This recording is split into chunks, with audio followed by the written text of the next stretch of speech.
रणवीर सिंह जो एक्टर है, उन्होंने जॉनी सिंस नाम का एक स्टार है अमेरिका का, उसके साथ एक ऐड की, स्पिल की, बड़ी गंदी ऐड थी। बॉलीवुड के बारे में एक बात और कहना मैं चाहूंगा, देखिए मेरा अटैक उन पे ही है जो अश्लील कंटेंट बना रहे हैं। फॉरवर्डेड कंटेंट ओटीटी चैनल्स पे आ रहा है, सोशल मीडिया चैनल्स पे आ सब रहा में है। खराब क्या आ रहा है समझो आप। एक तो है सिंपल पॉर्न, हम उसके भी विरुद्ध में, और एक है ससुर बहू का व्यभिचार, भाभी और देवर का व्यभिचार। आपका बेटा है, वो बेटी है, वो मंदिर भी जा रही है, बड़े कोई आते हैं उनका पाँव भी पड़ रही है, और रात को ये भी देख रही है और पॉर्न भी देख रही है। हाँ। आपने बोला कि 11 साल की बच्ची पॉर्न देख रही थी चुपचाप, उससे कम उम्र के भी कर रहे होंगे। 10 साल की और 8 साल की किया ना, भी 5 साल की लड़की पे। And they were motivated by this all of them are forwarded motivated content. Bye. जी जी। किसका कल्चर फैलना चाहिए था देश के अंदर? शिवाजी का, राणा प्रताप का, गुरु गोविंद सिंह का। अकबर को मानने को मैं तैयार हूँ। जो भी इंक्लूसिव थे, जो भी हिंदू को टॉलरेट करते थे, वो मुसलमान हमारे लिए एक्सेप्टेबल। आपने रोड के नाम रख दिए, तुगलक रोड, लोधी रोड। सिकंदर लोधी और इब्राहिम लोधी ने इतने अत्याचार किए, क्या बताऊं मैं आपको। उनके नाम पे रोड है देश के अंदर। कि ये जो क्राइसिस है फॉरवर्डेड कंटेंट वाली, हमारे नागरिकों के अंदर भी ये भावना होनी चाहिए कि हमारे भाई और बहन बिगड़ रहे हैं।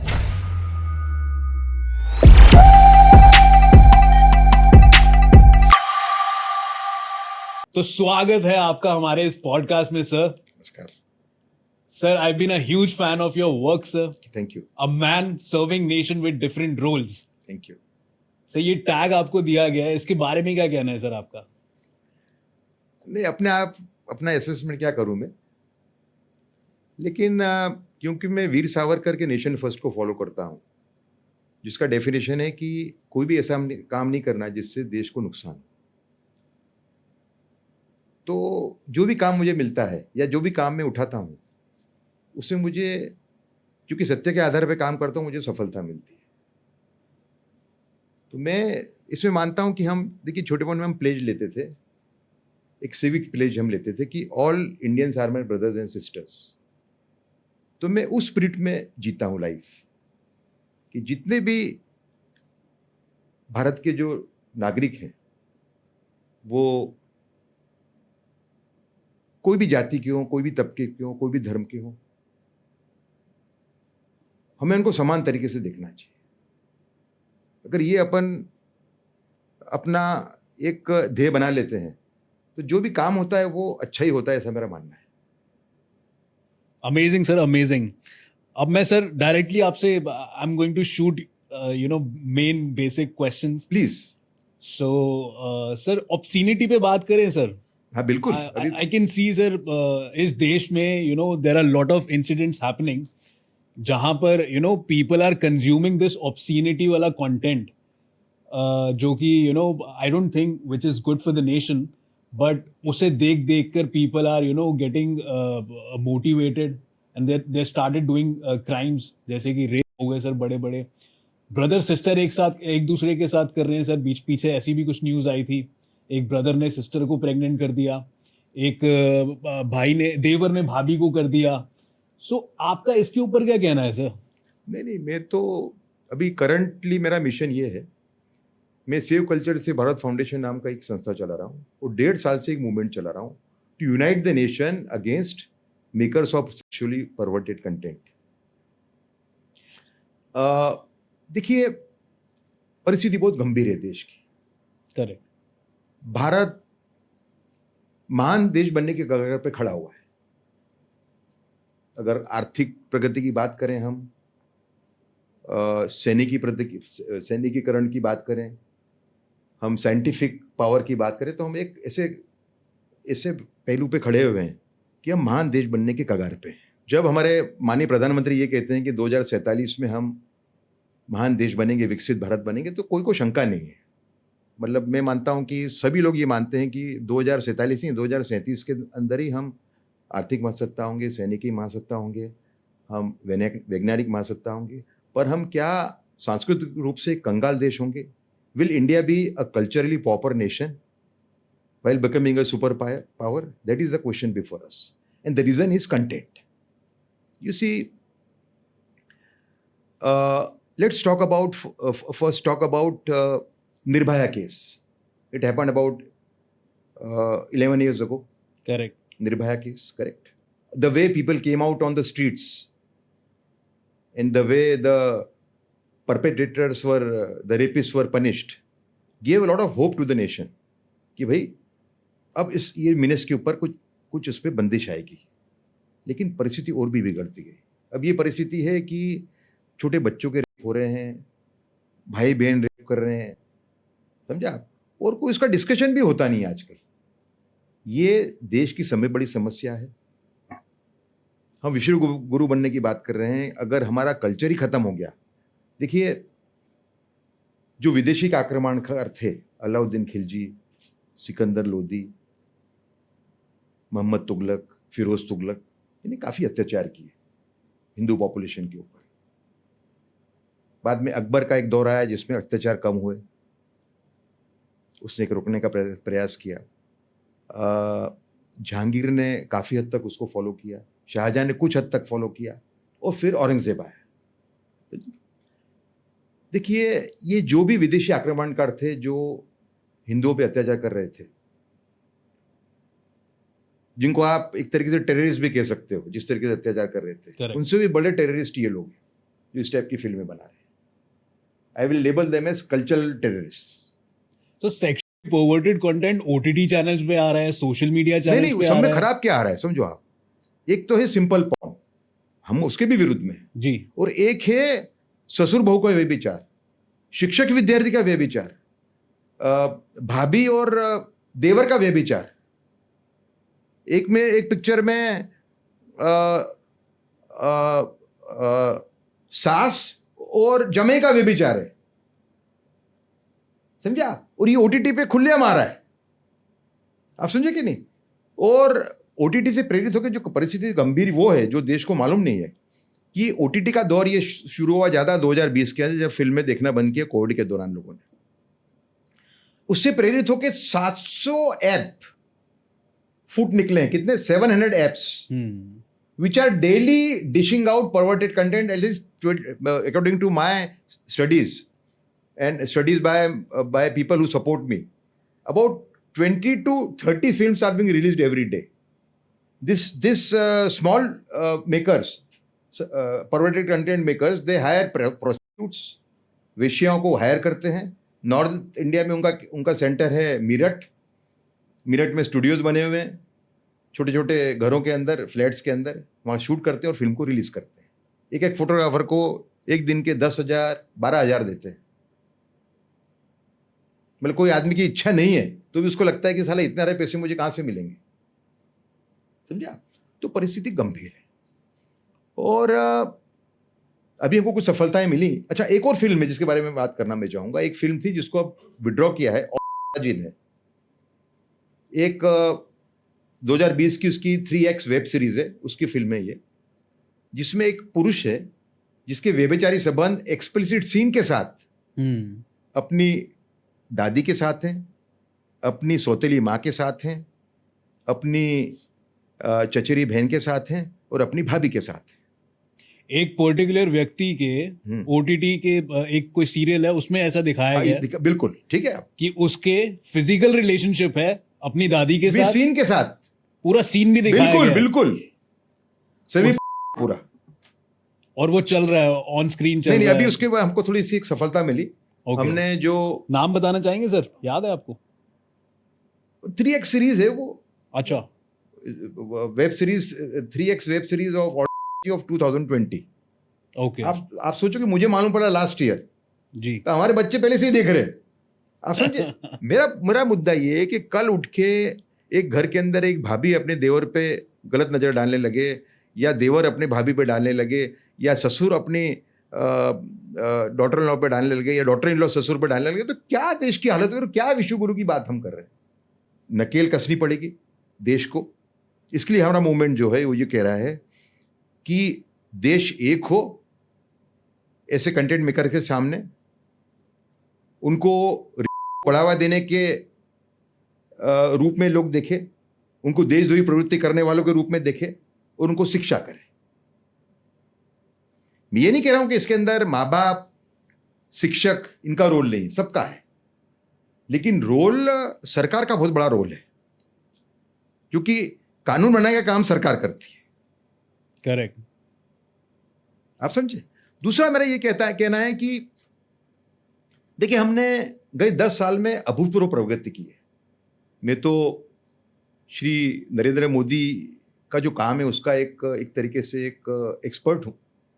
मैंने एक किताब लिखी थी उनके गुजरात के कार्यकाल पे जिसका नाम था centre stage inside the Narendra Modi model of governance. वो एक मात्र ऐसी किताब है जो उनके गुजरात के कार्यकाल पे है। उनका दिमाग कैसा चलता है गवर्नेंस के अंदर, वो आपको वो किताब पढ़ के मालूम पड़ेगा। और ये कुछ लोगों ने इसको इस रूप में देखा भी है। दूसरी किताब है मेरी मार्चिंग विद ए बिलियन। वो उनके 3 साल के प्राइम मिनिस्टरशिप के कार्यकाल पे है। तो मैं आपको बड़े कॉन्फिडेंस से कह सकता हूँ, और ये दोनों किताबें हेगियोग्राफी नहीं है, इसमें क्रिटिकल असेसमेंट है, समझा? तो मैं आपको बड़े कॉन्फिडेंस से कह सकता हूं कि देश का कोई क्षेत्र ऐसा नहीं है जहां भारत ने अभूतपूर्व प्रगति गए 10 साल में नहीं की। जो एक मॉडल थोप मारा था पहले की सरकारों ने, एक प्रो माइनॉरिटी वाला मॉडल पूरा जो था, जिसके वजह से एक तरीके से एक विकास भारत का पूरी तरह से हो नहीं पा रहा था। We were not able to exploit our full potential. वो पूरा हमको मौका मिला जब इनको फुल मेजोरिटी मिली बीजेपी को और एनडीए को 2014 के अंदर। उसके बाद में श्री नरेंद्र मोदी ने अभूतपूर्व काम किया। जैसे कि करप्शन की बात करें, करप्शन बंद नहीं हो गया, लेकिन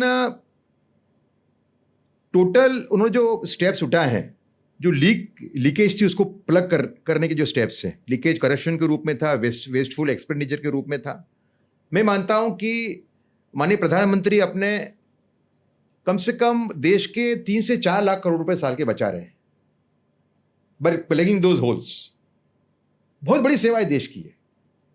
करेक्ट, बहुत बड़ी सेवा है। मतलब ये हमारे बजट का 7 से 10% हो गया। ये मतलब अगर मैं 3 से 4 जो कह रहा हूं आपको, 3 से 4 लाख करोड़ रुपए, ठीक है। लेकिन सामने ये बहुत बड़ा चैलेंज है, क्योंकि व्यभिचार बढ़ता जा रहा है ना। आपका बेटा है, वो बेटी है, वो मंदिर भी जा रही है, बड़े कोई आते हैं उनका पांव भी पड़ रही है, और रात को ये भी देख रही है, और पॉइंट भी देख रही है। हाँ, जैसे कि अभी एक बहुत बड़े रॉयल फैमिली के सदस्य मेरे घर पे आए थे, वो और उनकी महारानी साहब दोनों। तो आजकल मैं ये जो मेरा अभियान है इसके बारे में सबके साथ बात करता हूँ। तो मैंने उनसे ये बात करी, इस बात को करीबन 10 महीने हो गए। उन्होंने मुझे बड़ा अच्छा किस्सा बताया। उन्होंने कहा कि मैं एक स्कूल चलाती हूँ, जहाँ की भी वो महारानी है, पूर्व महारानी। वहाँ पे मेरे एक दोस्त की बेटी पढ़ती है। मेरे दोस्त का मुझे एक दिन सुबह फ़ोन आया कि मेरी बेटी, जब 11 साल की मेरी बेटी, उसको अलग रूम दे रखा है मैंने पढ़ने के लिए, लेकिन जब वो बाहर निकलती है सुबह 8 साढ़े 8 बजे रूम में से, तो बड़ी थकी हुई होती है, और मुझे लगता है बीमार हो गई है। और मैं जब उसको पूछती हूँ कि बेटा तेरे कोई प्रॉब्लम है, तू बीमार है, तो बोलती नहीं मम्मी मैं ठीक हूँ। तो मुझे चिंता हो रही है। माँ थोड़ी सीधी थी बेचारी, समझ नहीं पाई। तो महारानी साहब ने कहा एक काम करो, जब स्कूल दिन में जाती है तब पर्दे का एक कोना खुला रख दो खिड़की में से, तो खिड़की में से आप देख सको कि रात को 11:30 12 बजे के बाद ये क्या कर रही है। उन्होंने वही किया, खोल दिया पर्दा, छोटा सा एक क्रेवाइस टाइप का खुला रखा। और जब रात को उन्होंने देखा तो 11:30 12 बजे उस बेटी ने सिर पे चादर डाल रखी थी, सब लाइट बंद कर रखी थी, और वो नहीं कुछ देख रही थी। वो उसकी लाइट उनको दिखी। माँ तो भी समझ नहीं पाई बेचारी। ठीक है। माँ ने दूसरे दिन फिर से फोन किया महारानी साहब को कि महारानी साहब ये तो ऐसा कुछ देख रही थी, लाइट दिखा मुझे। महारानी साहब को ख्याल आ गया। महारानी साहब ने कहा देखो ये दिख रही है, तुम इसको रात को नॉक करके दरवाजा खुलवाओगे तो ये एडमिट नहीं करेगी। इससे अच्छा तुम इसको बिठाओ, 11 साल की लड़की है, कि बेटा देख छोटे बच्चों से गलती होती है, तू क्या देखती है बता मुझे। साइकोलॉजिकली ट्रीट करो इसको, ये जरूर सच बोल देगी। 5-7 मिनट में उसने नाना कहते हुए सच बोल दिया कि रोज रात को मैं ये देखती हूँ। आप देखिए, जिस देश में रानी पद्मिनी हो गई हो, जिस देश में रानी ऑफ झांसी हो गई हो, जिस देश में बड़ी बड़ी सतिया हो गई हो, उस देश के अंदर अगर 11 साल की लड़की देख के खत्म हो रही है तो आप उसका क्या भविष्य है। तो मैं ये कहता हूं कि देश अलग अलग टाइप की प्रतिज्ञा ले रहा है। देश अग्रसर भी है, प्रतिज्ञा बड़ी सही ले रहा है एकदम, है ना। तो ये देश एक और प्रतिज्ञा ले कि हम विश्व के पहले विभत्स सामग्री मुक्त देश बनेंगे, will be the first country in the world which could claim to be sexually perverted content free nation. और ये पॉसिबल है। मैं मानता हूं कि अगर आपका लक्ष्य सात्विक है, आपका जो आगे बढ़ाने वाले लोग उसको सात्विक हैं, तो उस लक्ष्य प्राप्ति होती ही है। आज आप देखें कि छत्रपति शिवाजी के सामने कितना बड़ा चैलेंज था, कितना बड़ा चैलेंज था। कोई सोच सकता था सल्तनत के अंदर कम से कम 2 अलग अलग मुस्लिम सल्तनतें थी। अत्याचार का प्रमाण कम हो गया था पहले से, लेकिन था। उत्तर भारत में मुगल सल्तनत थी। शिवाजी जब जन्म हुआ, जब उस टाइम पे शाहजहां, और बाद में बना औरंगजेब, ठीक। तो भी शिवाजी ने कितना बड़ा काम कर दिखाया। 1662 के अंदर बार्थोलोमेव एबे केर नाम का एक फ्रेंच ट्रैवलर था, जो भारत में छत्रपति शिवाजी के कार्यकाल के दौरान 2 बार आया।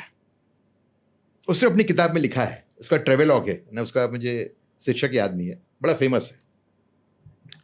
उसमें लिखा है कि 1662 के अंदर चौल नाम का एक पोर्ट है, बंदर चौल, कोंकण में। उसका जो वो था नेवी का कैप्टन, उसको मैं मिला जब जाके, मराठा कैप्टन छत्रपति शिवाजी का। और मैंने उसको पूछा कि भाई आप छत्रपति शिवाजी के बारे में क्या मानते हो। उसने जो विवरण दिया है उससे मालूम पड़ता है कि छत्रपति शिवाजी कितने महान व्यक्ति थे। उसने कहा कि हमारा राजा का जो विजन है वो अनबाउंडेड है। वो कहता है कि मुझे Hindavi Swarajya, nation ruled by Hindus, मुझे फैलाना है। सिंध से लेके बंगाल तक। ये विजन छत्रपति शिवाजी महाराज का 1662 में था, जब वो छोटे से राजा थे। उसने कहा कि हमारा राजा बहुत बड़ा पॉलिटिशियन है, उसको मालूम है कि ये परिस्थिति जो है अभी, उसमें से कैसे बाहर निकलना। वो एक बहुत बड़ा वीर पुरुष है। और हमारा राजा जो मेहनत करता है, हमारा सैनिक भी इतनी मेहनत नहीं करता जितना वो कर सकता है। Correct sir. ये कुछ हद तक ये जो मेहनत वाली बात है वो श्री नरेंद्र मोदी पे भी लागू पड़ती है कि वो इतनी मेहनत करते हैं कि उनके आदमी भी इतनी मेहनत नहीं करते हैं जितनी वो करते हैं। शिवाजी अगर ये सोच सकते थे और उन्होंने हासिल किया। अब देखिए, शिवाजी का जब देहांत हुआ उस टाइम पे हम उनको राजा बोलते हैं, लेकिन गलत थे। उस टाइम पे वो एम्परर थे, वो थे उस टाइम पे सम्राट। उनका जो लंबाई थी राज्य की, जब शिवाजी का देहांत हुआ 1680 में, वो लंबाई थी 1600 किलोमीटर। दक्षिण गुजरात से उसका आरंभ होता था और चेन्नई के ये 200 किलोमीटर आगे जाके जिंजी का किला है, उसके और आगे जाके उसका अंत होता था। ये लंबाई है 1600 किलोमीटर। आपको बोले में हम हमारे जो विदेशी आक्रमणकार हैं उनको हीरो बनाते हैं, हमारे लेफ्टिस्ट हिस्टोरियंस, कि कितने पुरुषार्थ था उनमें। ठीक है, आपको मालूम है काबुल से दिल्ली की लंबाई कितनी है अभी? 1400 किलोमीटर।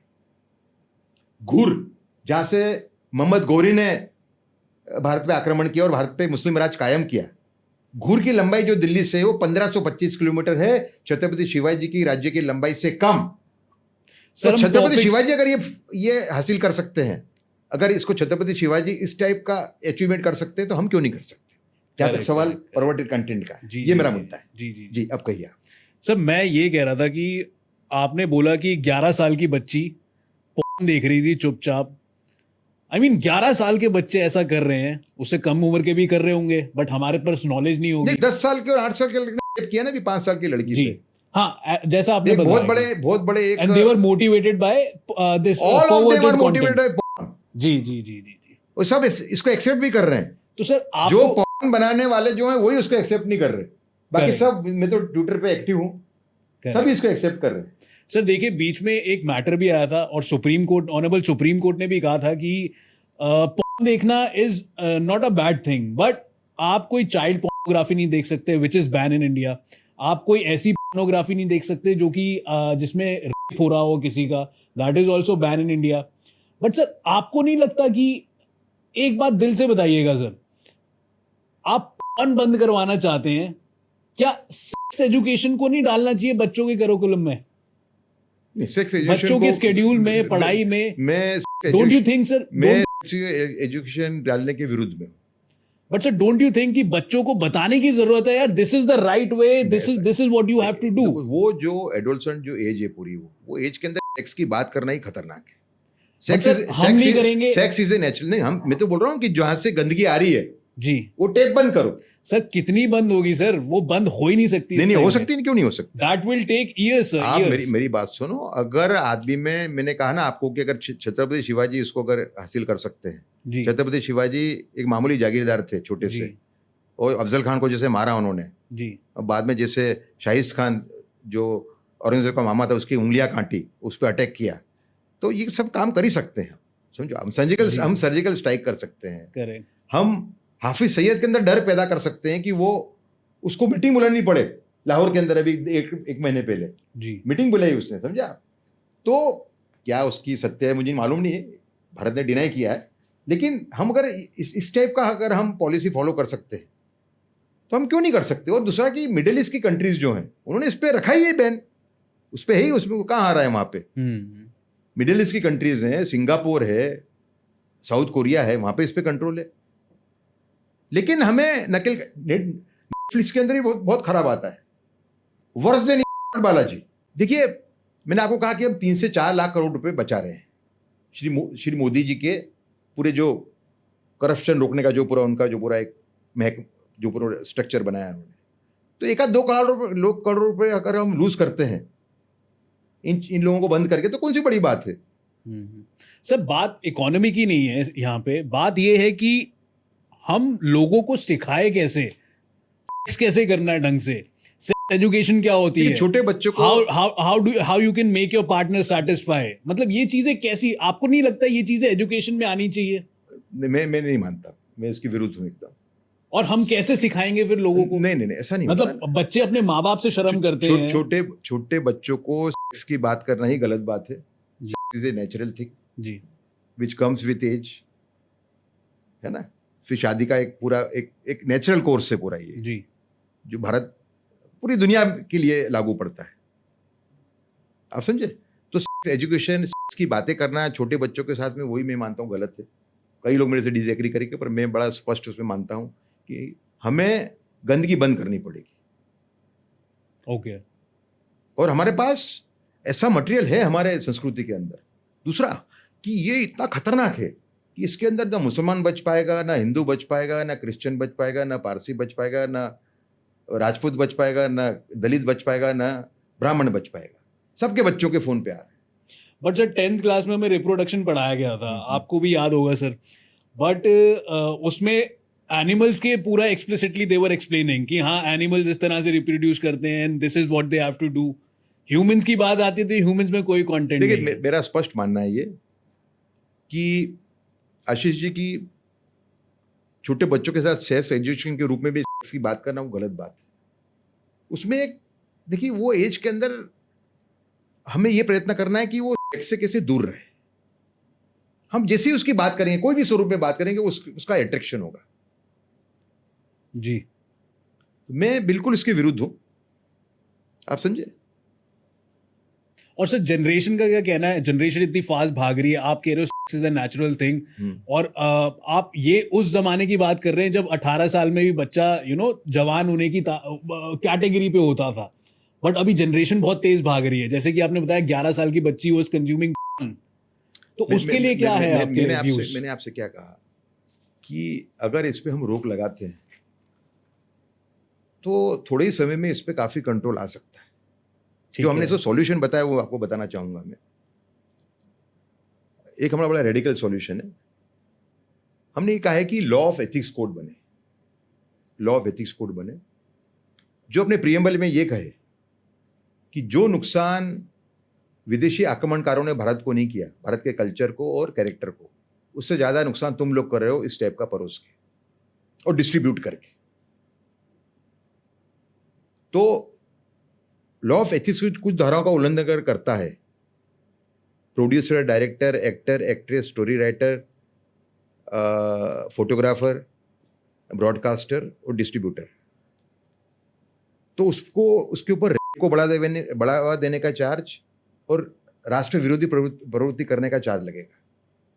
और अमेरिका में जैसे drug peddling anti national activity है, 50-50 साल की सजा है, इसके अंदर अगर कन्विक्ट होता है तो उसको 10 से 20 साल की सजा होगी।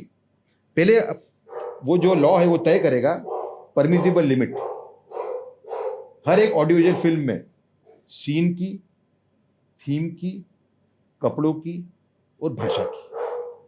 और कुछ धाराओं का उल्लंघन होता है तो उस पर ये चार्ज लगेगा, समझा। और ट्रायल पूरी होगी 4 महीने के अंदर। अकन्विक्ट होता है तो उसको 10 से 12-20 साल की सजा होगी। 3 साल तक उसको बेल नहीं मिलेगी। जो मटेरियल डाला है उसने वो भी उसको विड्रॉ करना पड़ेगा, है ना। और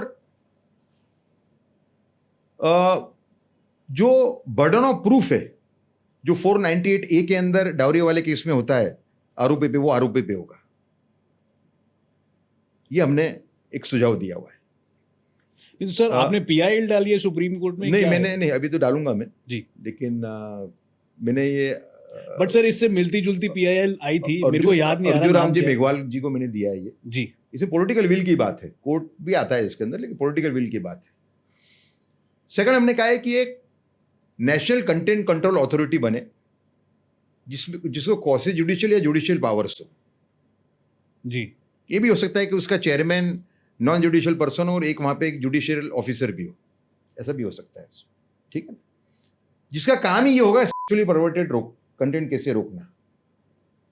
और तीसरा हमने कहा है कि आईटी एक्ट में अमेंडमेंट हो, और जैसो ये फर्स्ट स्टेप है हमारा स्टॉप गैप अरेंजमेंट, जितना मटेरियल है वो एक ही ग्रुप में डाल दिया जाए और ग्रुप की जो एक्सेसिबिलिटी है उसको आधार कार्ड और फिंगरप्रिंट से लिंक कर दी जाए, ताकि देखने वाले को ये मालूम पड़े कि मुझे कोई ऑब्जर्व कर रहा है। और मेरे एक आईटी के दोस्त हैं, उन्होंने कहा है कि ऐसा भी हो सकता है कि जिस वेबसाइट को उन्होंने एक्सेस किया है उसका ही मैसेज आ जाए कि आपने you just accessed our website. तो इससे एक डर पैदा होगा कि लोग ज़्यादातर इसको छुप के देखते हैं, पर ये एक वैकल्पिक व्यवस्था है, समझे ना। तो ये बहुत बड़ी समस्या है, इसके बारे में देश बात नहीं कर रहा, कम लोग बात कर रहे हैं, और मुझे इसका बड़ा जबरदस्त रिस्पॉन्स है। मैं बम्बई गया एक कार्यक्रम के अंदर, एक लेडी, मॉडर्न लेडी, स्लीवलेस उसने ड्रेस पहना हुआ था। उस लेडी की उम्र होगी करीबन 50-55 साल की, है ना। मेरे से बहुत छोटी नहीं थी वो यंग नहीं थी। मेरे आंखों में पाँव पड़े उसने। मैंने कहा बहन आप मेरे पाँव मत पड़िए, आपकी तो उम्र काफ़ी है। तो बोले नहीं, बहुत बड़ा काम कर रहा। So this is affecting everybody and we are not talking about burqa culture. हम मॉडर्न ड्रेसिंग का विरोध नहीं कर रहे, हम बुरखा कल्चर लाने की बात नहीं कर रहे, हम बात कर रहे हैं हेल्दी कंटेंट की।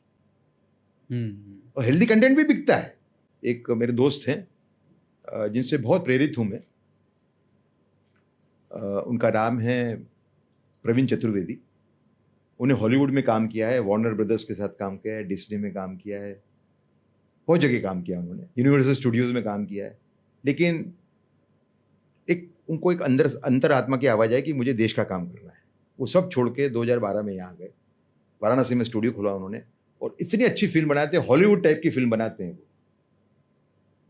जो सनातन और हमारे हिस्ट्री के ऊपर जो फिल्में बनाते हैं, हिस्ट्री कल्चर के ऊपर, वो ऐसी होती है जैसे कि G20 का काफ़ी काम किया उन्होंने। वो जो काम करते हैं वो टॉप क्लास का करते हैं। उनका भी लोग देख रहे हैं। अरे आप देखो ना कि आप चक दे इंडिया देख लो, वही शाहरुख खान की फिल्म थी जिसने एक ऑब्जेक्शनेबल सीन किया इस पठान फिल्म के अंदर, जो गाना किया जी, काफी ऑब्जेक्शनेबल था for his age and even otherwise I thought, है ना। तो वो आदमी चक दे भी चलती है जी। फिर वो ऋतिक रोशन की एक फिल्म आई थी, कितनी अच्छी फिल्म थी वो, एक वो भी चली, एक तारे ज़मीं पर थी, वो भी चली। तो फिल्म चलती है अच्छी, ऐसा नहीं है, पर ये ऑब्सेशन विद को हमको we have to put it down now. Sir, हमारे देश का एजुकेशन सिस्टम आउटडेटेड नहीं लगता आपको? चेंजेस नहीं करने चाहिए?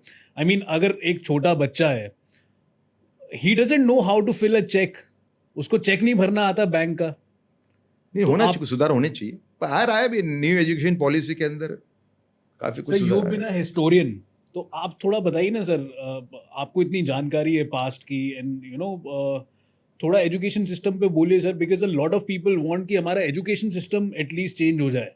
नहीं नहीं, देखिए एनईपी आई, उसमें काफी कुछ स्टेप लिए गए हैं, थोड़ी लेट आई है, मैं मानने को तैयार हूँ, ये पहले होना चाहिए था काम। उसमें काफी चीज को एड्रेस किया जा रहा है, इन सब चीजों को, लेकिन ये पहले होना चाहिए था। बेसिकली देखिए, यूपी टाइम पे एक किताब थी 8वीं के अंदर, सब्जेक्ट हिस्ट्री नहीं था, पर हिस्ट्री की किताब थी, वो नाम भूल गया हूं मैं उसका, आई थिंक सोशल रिकंस्ट्रक्शन या इस टाइप कुछ नाम था उसका। वो पूरी किताब ही हिस्ट्री पे है, 8वीं या 7वीं की है, पूरी हिस्ट्री पे थी, मुगल हिस्ट्री पे, मुगल हिस्ट्री पे थी। शिवाजी पे उसमें 3 लाइन थी, और राणा प्रताप का नाम भी नहीं था। अब आप सोचो कि कितना बड़ा ये, देखिए आपको थोड़ा इसमें पास्ट में जाना पड़ेगा, I will like to go into the past. देखिए, गांधी जी ने देश के बड़े बड़े काम किए, ग्राम स्वराज गांधी जी की देन है, स्वच्छ भारत गांधी जी की देन है, उनका इंक्लूसिव सोशल रिफॉर्म है गांधी जी की देन है। लेकिन गांधी जी की 2 चीजों से बहुत नुकसान हुआ देश को। एक उनका हिंदू मुस्लिम एकता का मॉडल, जिसको मैं कहूंगा हिंदू मुस्लिम एकता हिंदुओं की कीमत पर, और दूसरा उनका हिंदू मुस्लिम एकता हिंदुओं की कीमत पर, मतलब हिंदू मुस्लिम में एकता कर रहे हैं, लेकिन उसकी कीमत भरेगा हिंदुओं को हिंदू चुकानी मुसलमान पड़ नहीं रही है। भरेगा या कम भरेगा। और दूसरा संपूर्ण अहिंसा, वो संपूर्ण अहिंसा का उनका डेफिनेशन ये था कि कोई मारे मारे तो आप मार खाते जाओ। मेरे मानव जाति के पहले व्यक्ति थे गांधी जी ये कहने वाले, वरना गौतम बुद्ध और भगवान माहिर, द बिगेस्ट एपोसल्स ऑफ क्या बोलते हैं, नॉन वायलेंस, उन्होंने भी ये नहीं कहा है कि कोई आप पे वार करे तो आप प्रतिकार मत करो। इसका लाभ उठाया मुस्लिम कट्टरवादियों ने और हमसे पाकिस्तान ले लिया। ठीक है, पाकिस्तान लेने के बाद में गोडसे से एक बहुत बड़ी गलती हुई, उसने गांधी जी को मार दिया। उसकी जो बातें थी मुस्लिम तुष्टीकरण से वो बिल्कुल आहत हो गया था, है ना, पर गलत काम किया उसने, वो गांधी जी को मार दिया। उसका लाभ उठा के ऐसे लोग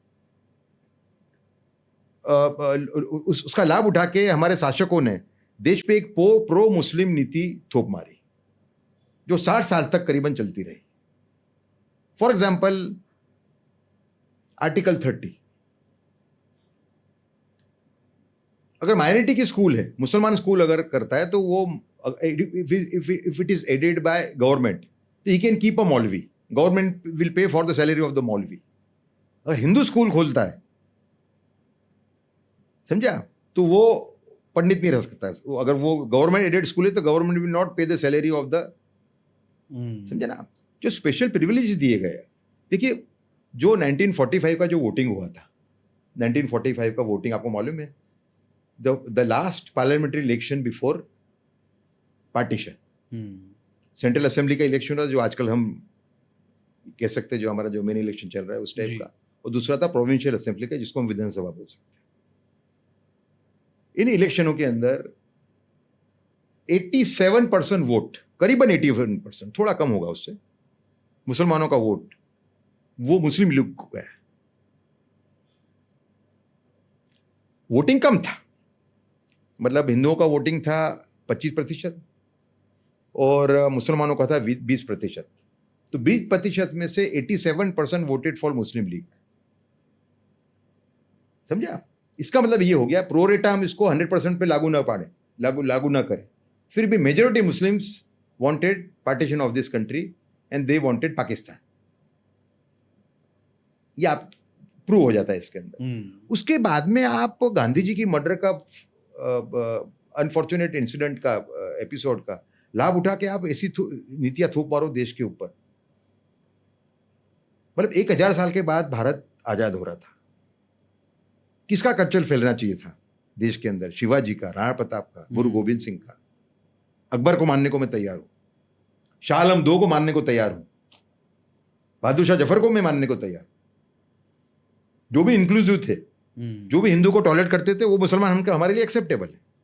आपने रोड के नाम रख दिए, तुगलक रोड, लोधी रोड। सिकंदर लोधी और इब्राहिम लोधी ने इतने अत्याचार किए, क्या बताऊं मैं आपको।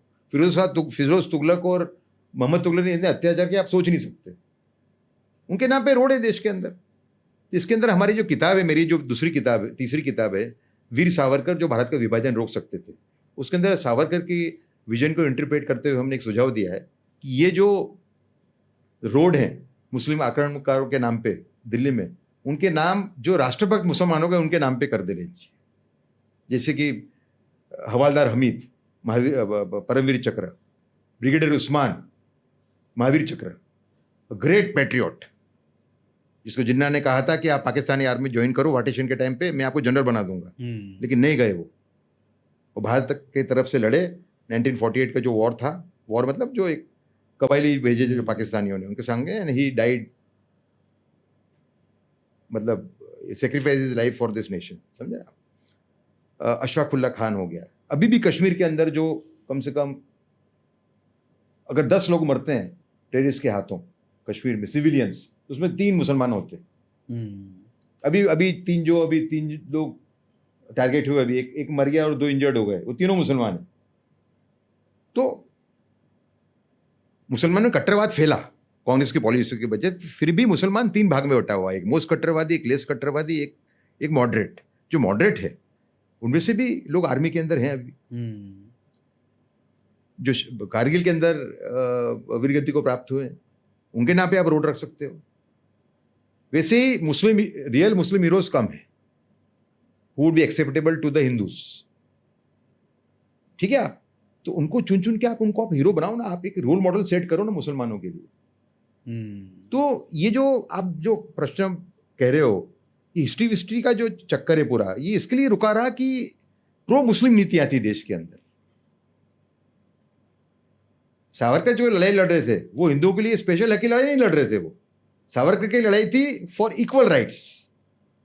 सावरकर का हिंदू मैनिफेस्टो है, उसमें वीर सावरकर ने लिखा है कि आजाद भारत के अंदर सभी धर्मों को समान अधिकार होगा। सावरकर ये नहीं कह रहे कि हिंदू राष्ट्र बोल रहे हैं, पर ये नहीं कह रहे कि हिंदुओं को स्पेशल अधिकार होगा। करेक्ट। सो जो मुस्लिम राज है उसको आप हिंदू राज से कनेक्ट नहीं कर सकते। हिंदू के अंदर एक कैथोलिसिटी है पूरे धर्म के अंदर। तो ये सब चीजों की वजह से ये एजुकेशन का चेंज नहीं हो पाया, जो होना चाहिए था वैसा नहीं हो पाया। और आपसे मैं बिल्कुल सहमत हूं कि आपने कहा कि जैसे चेक कैसे भरना, बिल्कुल सिखाना चाहिए। ये अच्छा एक सुझाव है, सरकार को लेना चाहिए आपके पास।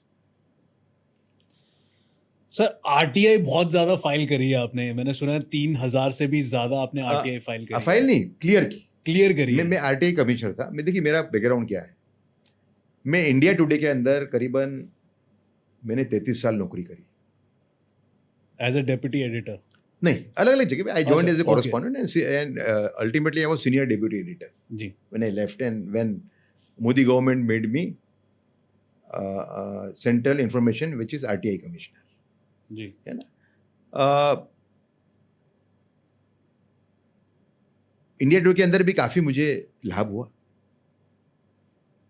कई लोग इंडिया टुडे को ऐसी मैगजीन मानते हैं कि भाई ये टोटली सेक्युलर मैगजीन है, लेकिन इंडिया टुडे के अंदर ही मुझे मेरे विचारों व्यक्त करने का मौका भी मिला। कहीं रुका भी गया मुझे कई जगह, ऐसा नहीं है, लेकिन मुझे मौका मिला। इंडिया टुडे में एक फ्रीडम थी जी। कभी कभी उसमें अवरोध आते थे, ऐसा नहीं है, it was not always smooth, you know. पर इंडिया टुडे के अंदर श्री अरुण पुरी जो एडिटर इन चीफ हैं, उन्होंने एक फ्रीडम दे रखी थी। मुझे याद है कि 2002 के अंदर एक बार मेरी नौकरी जाने का समय आ गया था, क्योंकि मैं सही वस्तु प्रस्तुत कर रहा था। 2002 को जो वाक्य हुआ गुजरात का, जब मैं गुजरात में कॉरेस्पॉन्डेंट था इंडिया टुडे का, ओके। तो उस टाइम पे जो पूरा मामला हुआ, 59 हिंदू मार दिए गए, उसके बाद में एक रिएक्शन हुआ जिसमें कम से कम 2000 मुस्लिम मार दिए गए, समझे ना, 1500 में करीब 1000 के ऊपर। तो एक कैंपेन चला जो 90% जो मीडिया था वही दिखाना चाह रहा था कि गोधरा का इंसिडेंट भूल जाए अपने पब्लिक, और गोधरा के बाद में जो मुसलमानों पर रिएक्शन है उसको याद रखे। तो ये पूरी लेफ्टिस्ट लॉबी थी, वो जो प्रो मुस्लिम लॉबी थी वो तय कर रही थी। हर एक पत्रकार ये कर रहा था उस टाइम पे। आप समझे, एक इंसिडेंट है, मुझे याद है अभी, बहुत बड़ी ह्यूमन राइट्स एक्टिविस्ट है, नाम नहीं लूंगा मैं उनका। जब 4 मार्च को 2002 को जब मैं शाह आलम दरगाह पहुंचा, जहां सब मुस्लिम रिफ्यूजी को रखा गया था, वहां पे ये जो एक्टिविस्ट है, मैंने खुद ने देखा हुआ है, मैं नाम नहीं लूंगा, वो एक जो विक्टिम था हिंदू वायलेंस का, जो रिएक्शन में जो वायलेंस हुआ जी, उसको ये कह रही थी तुम ये कहो कि मैं टेररिस्ट बनूंगा। वो बेचारा बोल नहीं पा रहा था। ये दृश्य मैंने खुद ने देखा हुआ है। इस टाइप की कॉन्स्पिरेसीज चल रही थी उस टाइम। तो उस टाइम पे मैंने एक सही पिक्चर देने का प्रयत्न किया। कई जगह मुझे इंडिया टुडे में एक आध 2 जगह रोका भी गया। एक बार मेरी नौकरी जाने की भी बारी आ गई। लेकिन जब श्री नरेंद्र मोदी 2/3 मेजोरिटी से आए करीब करीब पावर में, जो मैंने प्रेडिक्ट किया था, तो श्री अरुण पुरी ने मुझे 2 प्रमोशन दी एक लेटर के ऊपर। I am the only person in the history of India Today magazine to get 2 promotions on 1 letter. It was his appreciation that Uday Mahurkar took a call and swam against the torrent, which is a mark of conviction, mark of bravery. He did appreciate me. That's a big thing, sir. A very big thing. समझा? तो 2020 के अंदर मुझे RTI commissioner बनाया इस सरकार ने। प्रधानमंत्री का मैं शुक्रगुजार हूं, उनका इंटरेस्ट था कि मैं इसमें कुछ योगदान दूं। मुझे पहले तो बड़ा अटपटा लग रहा था, मैं क्या करूंगा इसके अंदर, लेकिन ये पोस्ट जज की है। The information commission is a commission for giving justice to information seekers, document seekers. आपको कुछ अन्याय हुआ, आपको डॉक्यूमेंट नहीं मिल रहा है, सरकार नहीं दे रही है, आप मेरे पास आओगे, पहले उस ऑर्गेनाइजेशन में जाओगे, वहाँ आपको अगर नहीं मिलता है तो उसमें एक फर्स्ट अपीलेट अथॉरिटी थी, उसके पास जाओगे, और वहाँ से भी सेटिस्फाई नहीं हो तो आप सेकंड अपील में आप मेरे पास आओगे कमीशन के अंदर। तो मैंने उसमें बहुत अच्छा काम किया। कोई उसका अगर मूल्यांकन करता है, कोई एक निष्पक्ष आदमी, तो वो पाएगा कि वो अभूतपूर्व काम था। एक तो मैंने कमीशन का एक प्रॉब्लम था कि डिस्पोजल वॉज वेरी स्लो, तो एक नया मैंने ट्रेंड सेट किया उसके अंदर। मैंने 3 साल के अंदर करीबन 4400 अपील डिस्पोज की, which is the highest in the history of the commission, in 18 year history of the commission. और मैंने उसमें यह प्रयत्न किया, इनफैक्ट मुसलमान भी मुझे इतना मानते थे वहां पे, मुसलमान जो आते थे वहां पे, तो कई लोग मेरे बारे में जानते थे क्योंकि मेरा तो बड़ा स्टैंड था, सावरकर का मैं वो था, समझे जी। तो बड़े उससे आते थे कुछ लोग के सलाह, क्या मालूम नहीं क्या होगा, लेकिन some of the Muslims became my biggest admirers because of my conduct, nation first approach, commitment to total justice irrespective of his background, whether he was a Muslim, Hindu, Dalit, Christian, Brahmin, Rajput. क्योंकि मेरा जो मोटो है, all Indians are my brothers and sisters. इसके लिए मैं कहता हूं कि ये जो क्राइसिस है परवर्टेड कंटेंट वाली जी, इसके अंदर हमारे नागरिकों के अंदर भी ये भावना होनी चाहिए कि हमारे भाई और बहन बिगड़ रहे हैं, ये भावना हमारे में होनी चाहिए। आप समझे जी। जब मैं रात को कभी मेरी दिनचर्या अलग टाइप की है, मैंने 35 किलो वजन घटाया है, मतलब 8 महीने के दौरान मैंने 35 किलो वजन घटाया, और करीबन 1.5 साल से इसको मेंटेन कर रहा हूँ। तो उसमें एक मेरा प्रयोग ये है कि सुबह आधा घंटा चलना, शाम को आधा घंटा चलना। तो ठंडी के अंदर में कभी कभी लेट होता था, रात को भी चलने जाता था। तो रात को मैं देखता था 11-12 बजे जो फिजिकली डिसेबल्ड हैं वो उस पर जा रहे हैं, ट्राई साइकिल के ऊपर बेचारे सो रहे हैं अपने फुटपाथ के ऊपर। तो मुझे बड़ी भावना होती है कि जहाँ अपन को पैसे दे सकते, लेकिन मेरा देश ऐसा हो कि एक भी आदमी को फुटपाथ पर रात को सोना ना पड़े। So I live by that spirit. Sir बिल्कुल सही बोला आपने। और मैं यही बोलना चाहूँगा कि आपने जो ये बात करी कि एक भी आदमी फुटपाथ पे ना सोए, बट सर आपको नहीं लगता कि हमारे देश में अनएम्प्लॉयमेंट एक बहुत बड़ा कारण है? इस मतलब मे बी उनको सही डायरेक्शन नहीं मिल पा रही, या फिर इतनी जॉब्स नहीं है, हमारी ओवर पॉपुलेशन ज़्यादा है कंट्री में। देखिए ऐसा है, इसमें कुछ सुझाव बताइए ना सर। श्री नरेंद्र मोदी ने अभूतपूर्व प्रयास किए। नरेंद्र मोदी ने अपना पूरा जीवन लगा दिया इसके अंदर गवर्नेंस को सुधारने में। आज करीबन कम से कम 14 करोड़ लोग गरीबी रेखा के ऊपर आए, उनकी जो स्कीम है उनके द्वारा, समझा। जनधन है ना, जैसे उन्होंने डीबीटी, डायरेक्ट बेनिफिट ट्रांसफर, ये अपने आप में बहुत बड़ा रिवॉल्यूशन है देश का। कि पैसे जो है कॉन्ट्रैक्टर हो या छोटा सा आदमी, उसको उसके अकाउंट में मिल जाते हैं। तो जो क्लर्क जो पैसे मांगता था, जब आप लेने जाते थे चेक, तो बोलता था 100 रुपये रखो या 200 रुपये रखो या 500 रुपये रखो, 1000 रुपये रखो या 5000 रुपये रखो, वो बंद हो गया करीब करीब, समझे ना। तो बहुत बड़ा उन्होंने रिवोल्यूशन लाया है ना। बेरोजगारी दूर करने के अंदर भी काफी प्रयास किया उन्होंने, ऐसा नहीं है। लेकिन मुझे क्या आपके कोई पर्सनल सजेशन? मुझे लगता है कि एक तो पॉपुलेशन कंट्रोल पे कुछ न कुछ करना चाहिए देश को। क्योंकि हम जितना बढ़ते जा रहे हैं, जितने हम इंफ्रास्ट्रक्चर बढ़ाते जा रहे हैं, पॉपुलेशन भी ऐसी बढ़ती जा रही है। दो बच्चों के ऊपर बैन होना चाहिए। ओके, ये पूरी कंट्री में लागू कर देना चाहिए। मैं तो बोलता हूँ कर देना चाहिए।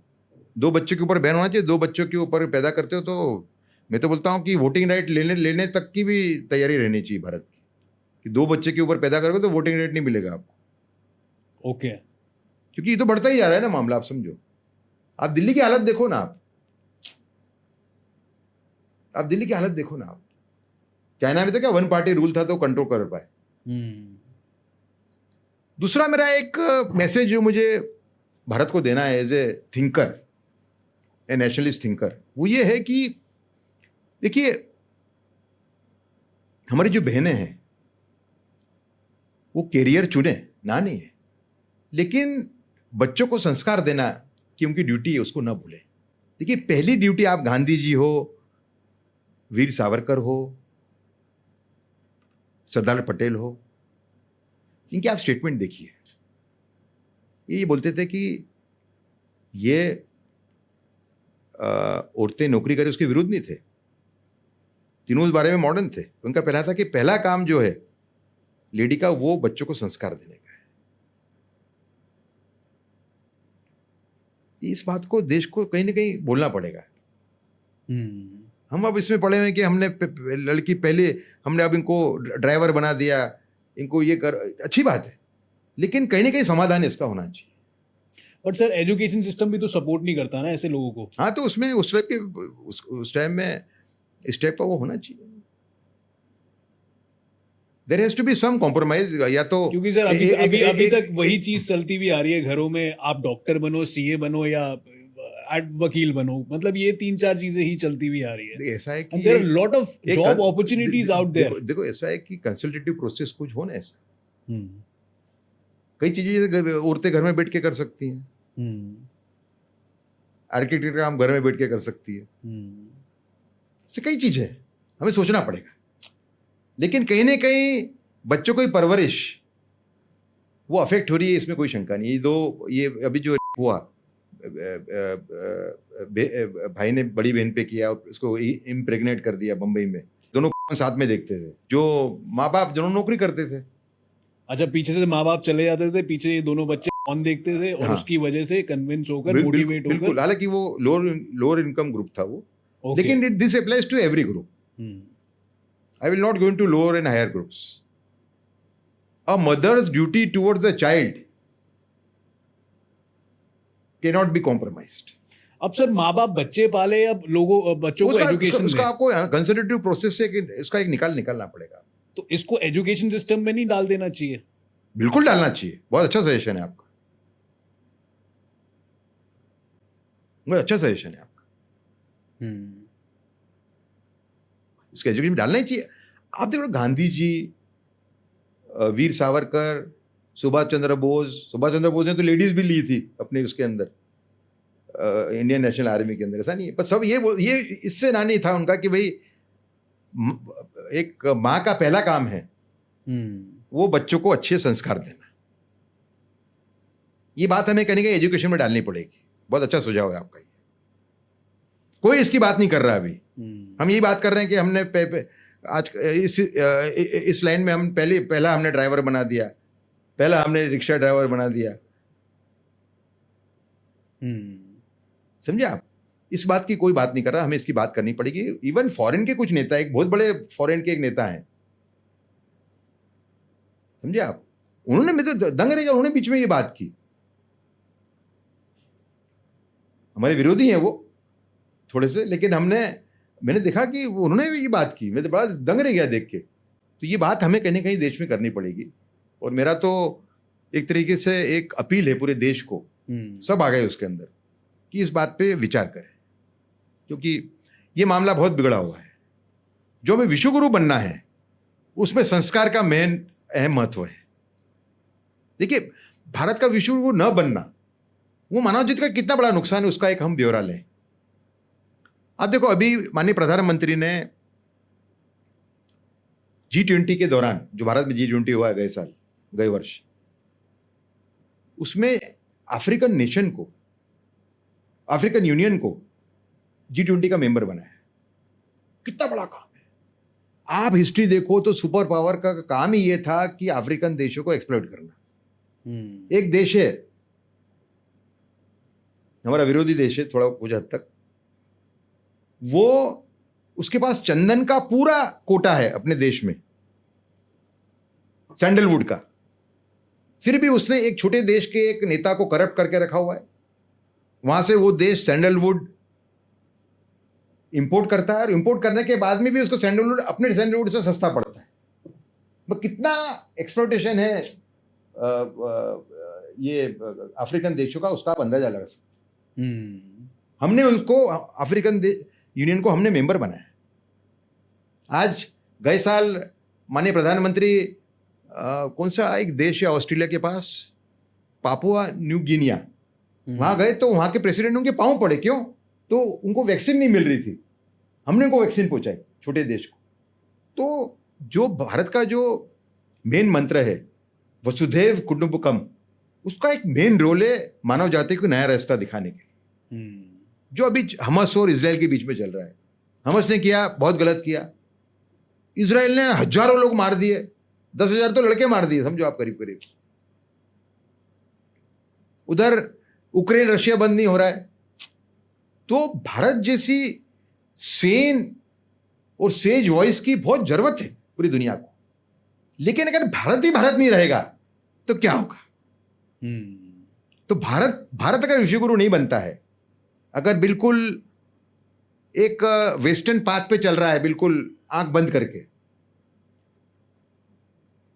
चलता है या चलता जाता है, और भी दूसरा ये जो परवर्टेड कंटेंट है इसको रोकता नहीं है, तो भारत विश्वगुरु नहीं बन सकता। और भारत विश्वगुरु नहीं बनना मतलब मानव जाति का एक बहुत बड़ा नुकसान, ऐसा आप मान के चलिए। उदय जी, आप ना ऑब्सीन कंटेंट हो गया, ऑब्सीनिटी हो गई, अश्लीलता हो गया, इसके खिलाफ बहुत बड़े बड़े कदम उठा रहे हैं against the Bollywood industry, against the OTT platforms, बड़े बड़े डायरेक्टर्स के अगेंस्ट आप कदम उठा रहे हैं। तो कोई स्ट्रगल आ रहा है आपको बीच में? आई एम श्योर आ तो रहा होगा सर। नहीं, कोई स्ट्रगल नहीं है। देखिए, मेरा जो बेसिक कैरेक्टर सबको मालूम है। So far as my principles are concerned, I am very firm. Nobody can buy me and my colleagues. आप बिकाऊ नहीं हो? बिकाऊ एक हल्का शब्द होगा। नहीं, मतलब नो कॉम्प्रोमाइज। हाँ, नो कॉम्प्रोमाइज, एक इंच का भी कॉम्प्रोमाइज जी, समझा। और मुझे समय में बड़ा जो आनंद है अभी, कि मुझे 7-8 लोग ऐसे मिले हैं अभी, कि जो बिल्कुल मेरे जैसे हैं, कुछ एक दो तो मेरे से भी ज़्यादा कमिटेड है। एक संजीव नेवर है, जेम्स ऑफ बॉलीवुड नाम का एक प्लेटफॉर्म चलाते हैं, जिसने बॉलीवुड के नाक में दम कर रखा है। जो गंदगियाँ जो फैला रहे हैं वो लोग, एंटी हिंदू कंटेंट जो देते रहते हैं, बराबर। उनके साथ में स्वती गोयल हैं, एक पत्रकार है, राष्ट्रवादी पत्रकार। संजीव गोयल आप देखिए किस टाइप के व्यक्ति हैं। संजीव नेवर आईआईटी गुवाहाटी से पढ़े हुए हैं और आई एम कलकत्ता से पढ़े हुए हैं। डेटा साइंटिस्ट है टॉप लेवल की। सुबह 3 बजे उठते हैं और वेद के क्लास लेते हैं ऑनलाइन। शाम को सिंपल संस्कृत के क्लास लेते हैं। एक अभय शाह है हमारे साथ,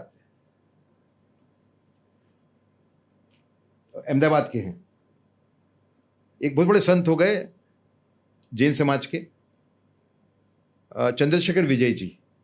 मैं मानता हूं कि अगर वो राष्ट्रीय संत होते भारत के तो भारत कहाँ होता। 2012 में वो शांत हुए।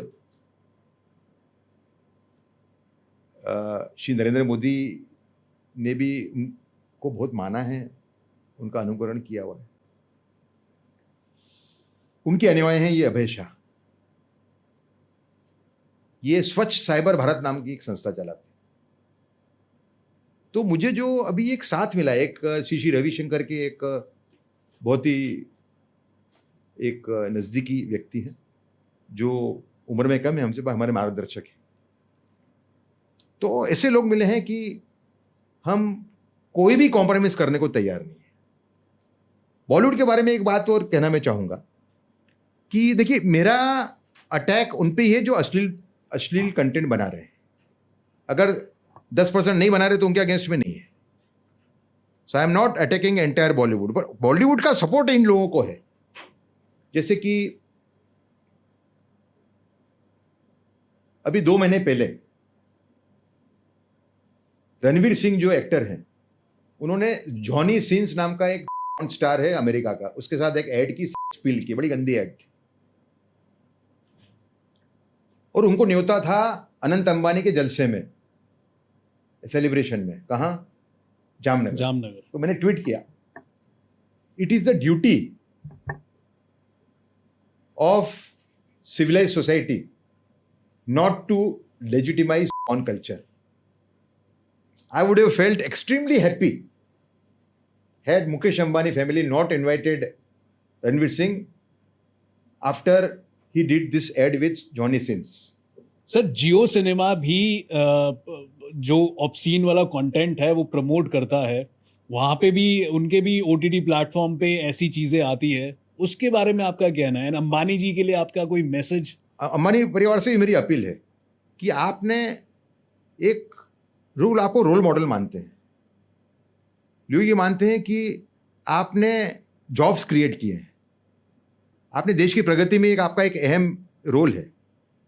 तो आपके अगर जो ये प्लेटफॉर्म्स हैं, डिजिटल प्लेटफॉर्म, उसमें से अगर ये परोसा जा रहा है तो इसको आप बंद करें, इसको एक बिजनेस के रूप में ना देखें। और हमने नीतिन अंबानी जी को एक ओपन लेटर भी लिखा है इसमें कि आपने जो अंबे की स्तुति की जामनगर में उस सेलिब्रेशन के अंदर, वो बड़ी ही प्रेरणादायक थी। हम आपसे अपील करते हैं कि आप जियो प्लेटफॉर्म से जो परोसा जा रहा है, ये गंदगी परोसी जा रही है, उसको आप बंद करवाएं। मेरी अपील हर एक उद्योगपति से है। एंटरटेन इंडस्ट्री में अगर उनका हाथ है तो वो इसका ख्याल रखें, इसमें कोई नहीं बचेगा। इसमें उद्योगपति भी नहीं बचेगा, इसके अंदर गरीब भी नहीं बचेगा, इसमें प्रोफेशनल भी नहीं बचेगा, इसमें मिडिल क्लास भी नहीं बचेगा। सबके बच्चे खत्म हो जाएंगे इसके अंदर। तो एक तरीके से हम देश और हमारे नागरिकों की बात कर रहे हैं बचाने की, हम खुद को बचाएं, क्योंकि हमारा प्रपौत्र ही सुरक्षित नहीं है। यह हालत है देश में। सर, बिना शादी करे लोग रह रहे हैं आजकल, लिव इन रिलेशनशिप कहते हैं इसे। सुप्रीम कोर्ट ने भी इसको अलाउ किया हुआ है। मतलब मॉरली गलत है, बट इसमें कुछ इलीगल नहीं है। उसके लिए आपको क्या कहना है सर? मैं तो इसके विरुद्ध हूँ। मैं तो आई फॉलो प्योर भारतीय कल्चर। मतलब आप कह रहे हो सुप्रीम कोर्ट गलत है? बिल्कुल गलत है। सुप्रीम कोर्ट को तो ये जो जो इसके अंदर जो अश्लीलता आ रही है उसके अंदर भी सुप्रीम कोर्ट के ऑर्डर्स ठीक नहीं है। सुप्रीम कोर्ट को सोचना पड़ेगा, इसमें जज भी नहीं बचेंगे, इसमें कोई नहीं बचेगा, समझो आप। इसके अंदर आपका प्रपौत्र है, आपका पुत्र है, वो बचने नहीं वाला इसके अंदर, क्योंकि वो तो फोन पे आ रहा है छोटी उम्र में। अगर आप 8, 10, 11, 12 साल के लिए उस पर, लेकिन इसके अंदर मैं ये कहूंगा कि पेरेंट्स और इनका भी एक रोल है। पेरेंट्स का रोल है, टीचर्स का रोल है इसके अंदर, है ना। जैसे कि फोन के अंदर छोटे बच्चे को फोन दे रहे हैं, उसमें पेरेंटल कंट्रोल नाम का एक सिस्टम आता है, उसको अगर आप ऑन कर दे तो वो देख नहीं पाएगा इस टाइप का। नहीं सर, मैं लिव इन रिलेशनशिप की बात कर रहा हूँ, बिना हाँ। शादी करे एक कपल एक घर में एक साथ रह रहा है मैं उसका विरोधी हूँ। Okay. मैं एंशियंट प्योर कल्चर को फॉलो करता हूँ, मैं उसका विरोधी हूँ। जिसमें ये अलाउड ही नहीं था। हाँ बिल्कुल, आपको आपको आपको सेक्स का अनुभव शादी के बाद में ही करना है। ओके सर, अभी सुनने में आया था कि आपने 8 लोगों को 1-1 लाख रुपए दिए थे। आई मीन कोई सोशल कार्य कर रहे थे आप, या सोशल लेवल पे क्या काम कर रहे हैं सर आप? नहीं, सोशली प्रोवाइडेड कंटेंट को लेके हम लोग सिर्फ लड़ने का काम या जिसको बोलते हैं लीगली फाइट करने का काम नहीं कर रहे। हम लोग इसके अंदर एक जागृति फैलाने का भी काम कर रहे हैं। तो हमने एक तय किया गए मई के अंदर कि हम ऐसे लोग जो संस्कृति को बचाने के लिए लड़ रहे हैं, स्ट्रगल कर रहे हैं, हाँ, ऐसे लोगों को चुन के हम उनको सांस्कृतिक योद्धा पुरस्कार देंगे। और उसमें 1-1 लाख रुपए तो देंगे। उसमें पहले बात हुई कि 50,000 दें, तो फिर हमारे जो ग्रुप है टीम में उन्होंने कहा कि भाई आजकल तो ये बॉलीवुड वाले तो 5-5 लाख देते, 1 लाख तो दे कम से कम। मेरे पैसे कहाँ है, लेकिन भगवान का आशीर्वाद है इसके अंदर छुपा कि वो पैसे खड़े हो गए। और हमने माननीय Yogi Adityanath ji, Sumitra Mahajan ji, farmer speaker of Lok Sabha, इन दोनों को हमने बुलाया, उनके हाथ से 8 लोगों को हमने संस्कृत योद्धा पुरस्कार दिया। पर इसका एक जो फल मिला हमको बहुत बड़ा मिला। जब ये बात मैंने हमारे गुजरात के मुख्यमंत्री भूपेंद्र भाई पटेल को कही, बड़े सात्विक टाइप के आदमी हैं वो संस्कृति प्रेमी व्यक्ति हैं। उन्होंने कहा ये काम तो हमारा है, एक काम करिए आप, हम गुजरात में ये कार्यक्रम करना चाहेंगे अनेक जगह पे, आप जुड़िए हमारे साथ, सिलेक्शन आप करिए, प्राइज हम देंगे। एक कार्यक्रम हमने किया अभी अहमदाबाद में, 8 जनों को सरकार ने 1-1 लाख रुपए दिए। अब हम बड़ौदा में करेंगे, सूरत में करेंगे, राजकोट में करेंगे। और उन्होंने नया कहा है, और कहा है, उन्होंने कहा कि अपन जो राशि उसको कम कर देंगे, लेकिन डिस्ट्रिक्ट लेवल पे भी करेंगे। जो लोग जागृति फैला रहे हैं, जो लोग संस्कृति का रक्षण कर रहे हैं, उनको ही ये प्राइज मिलेगा, समझे आप।